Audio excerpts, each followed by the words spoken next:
Okay, so in this lecture, we'll start with criminal breach of trust. That is a part of fraud chapter, and still we have 5 to 6 pages are left in this chapter.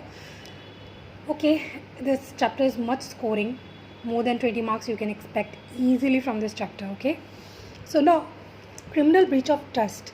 In this, we have to deal with Indian Penal Code, section 405 to section 409 of Indian Penal Code deals with criminal misappropriation of property. Okay, there is a criminal misappropriation of property.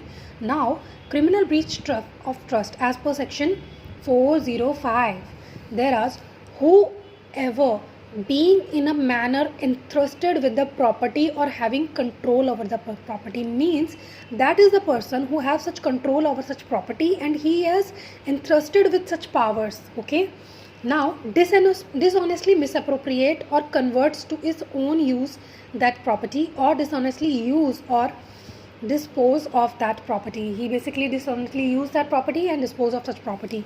Now, in violation of any direction of law prescribing the mode in which such trust is be discharged, or of any legal contract express or implied made out of a trust, commits criminal breach of trust.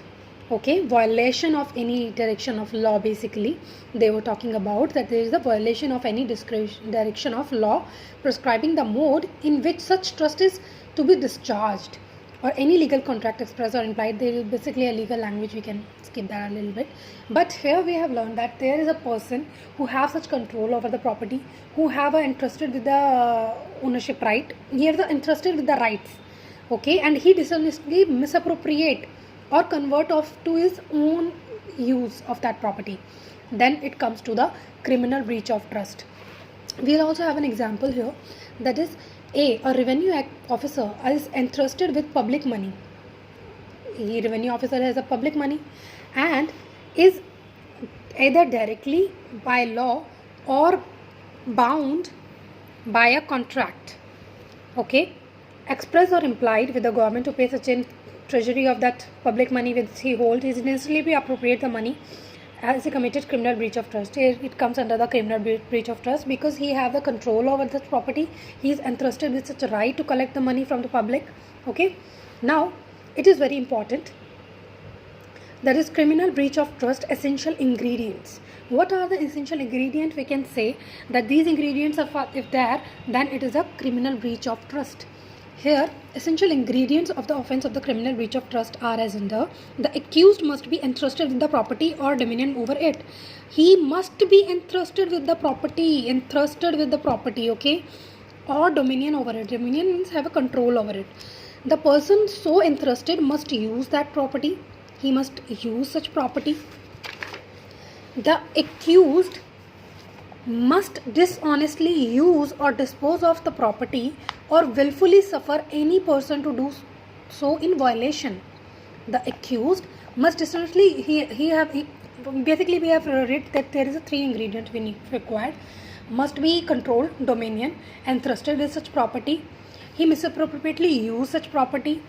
Okay, and the person entrusted must use that property, or accused must dishonestly use or dispose of that property, or willfully suffer.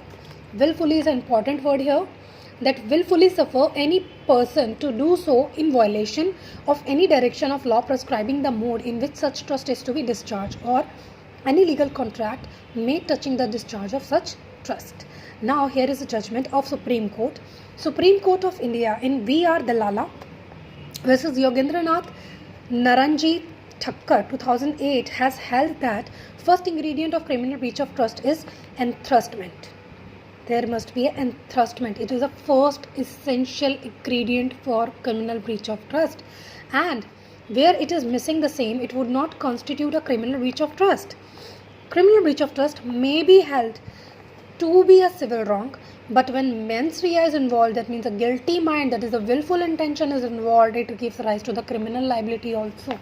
Means if someone have entrusted of such property, it can be a civil wrong. If he he doesn't know about it. It doesn't involve mens rea, and when mens rea involved, it comes to the criminal breach of trust. Entrusted of a property, and if he misappropriately use such property without knowing so, then it comes to the civil wrong also. But for the criminal breach of trust, there must be a mens rea involved.